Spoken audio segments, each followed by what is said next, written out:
ជាសកម្មភាពកំពុងតែនិមន្តទៅខាងលើផ្លូវអត់មានអីជិះទៅទេគឺមិនដើរទៅផ្ទាល់ជាងភាពប្រៃភ្នំខ្ញុំចិត្តយប់ហើយចិត្តយប់ម៉ោង6ជាងឯងម៉ោង6ព្រៀងញោមនៅស្រុកខ្មែរក្តីនៅក្រៅប្រទេសក្តីទស្សនាមើលប្រៃភ្នំញោមងាយនឹងបានមើលទេហើយព្រៃនេះជាកន្លែងរមណីយដ្ឋានភ្នំលាងព្រះនាងរំសាយសក់ស្ថិតនៅឃុំសាចបក់ស្រុកកកោខេត្តពោធិ៍សាត់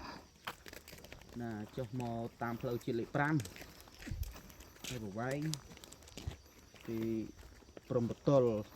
ពោធិ៍សាត់កំពង់ឆ្នាំងជាប់គ្នានឹងហើយកន្លែងសួនផ្កានេះនៅជាប់ព្រំបតុលគ្នាណា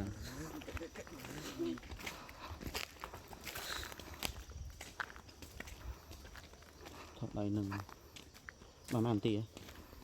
បានច្រើនណាស់